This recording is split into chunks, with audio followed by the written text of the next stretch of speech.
Johnny Vegas. Hey, Johnny, it's very lovely to see you, but really, I'm so impressed with the change in you. You know, I mean, it's like, you know, you're still a fairly well-covered young man. I'm hefty. Yeah, but you lost a lot of weight. Well, no, what was this a deliberate thing? This was a health thing. What do you do? Exercise, gym, diet, that kind of stuff? A bit of everything. A bit of well, lifestyle change. I had to. I was in the paper as an example of somebody who wouldn't be allowed an operation. Blimey. That's not a good thing to see your face under those sort of headlines.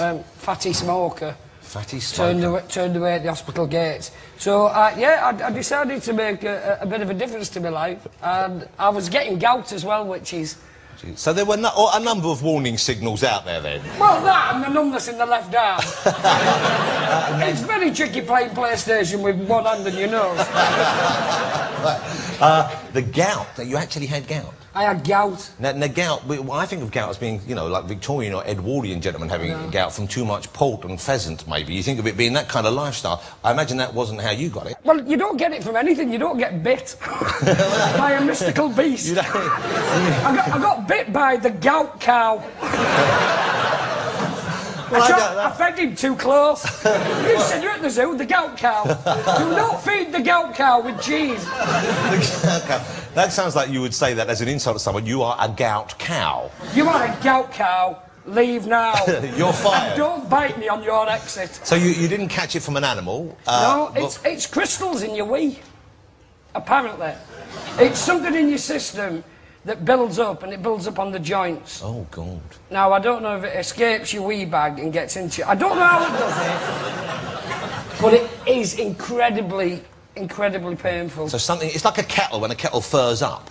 Is it like that? So your bladder, say your bladder's I think on the inside, I don't think there's steam coming out my toe. But it's moved down in the bloodstream and it's got on your joint. And what sort of pain is it? It catalyses. It catalyses. You've studied gout, haven't you? Well, yeah, you do. You go online now, don't you? Oh, that must be horrible. Your face wasn't on there as a person likely to get gout when you were on that. This could happen to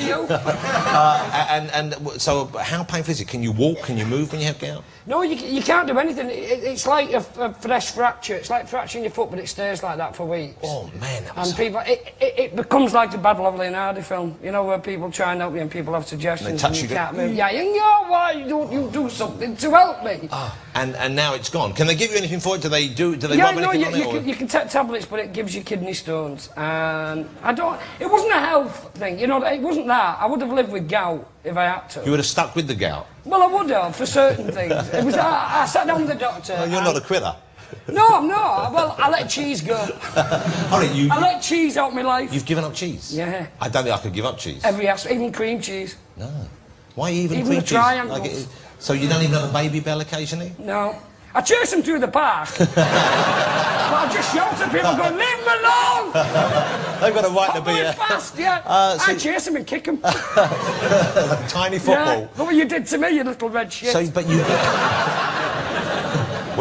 How long ago has cheese left your life? When did you give it up?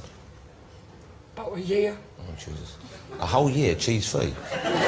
I think that's quite... About a year. No, I had a bit of goat's cheese about 2 months ago. Oh. So you relapsed? How much goat's cheese? It discoloured me stew.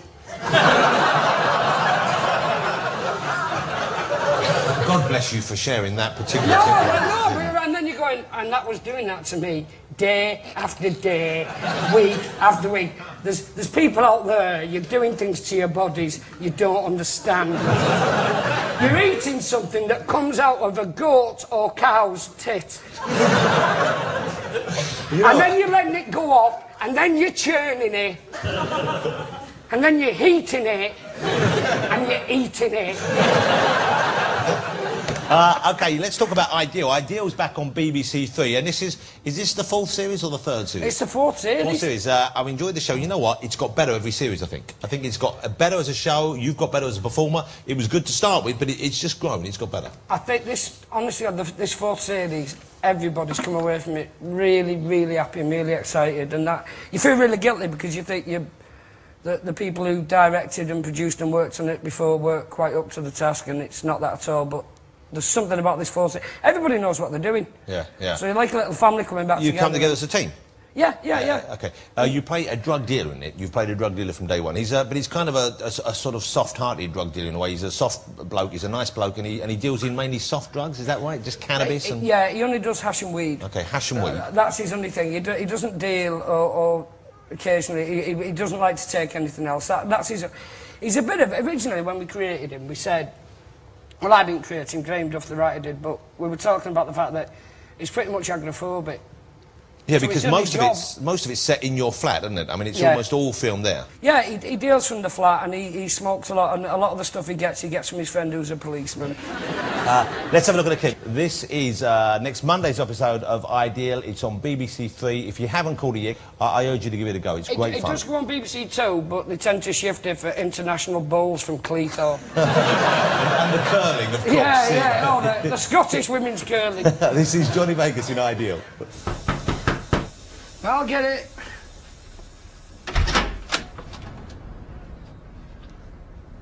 Mrs. Rupani, what a surprise. Good morning, Mr. Moz. Our boiler's still broken. We can't go without hot water indefinitely, you know. We've got a little more self-respect than that. These gentlemen are here to replace your boiler. Ignore me. Way ahead of you on that one. It's my brother Jake. I'm Jake. It's Luke and Owen Wilson all over again. I won't go in there just yet. Not if you value your nasal membranes.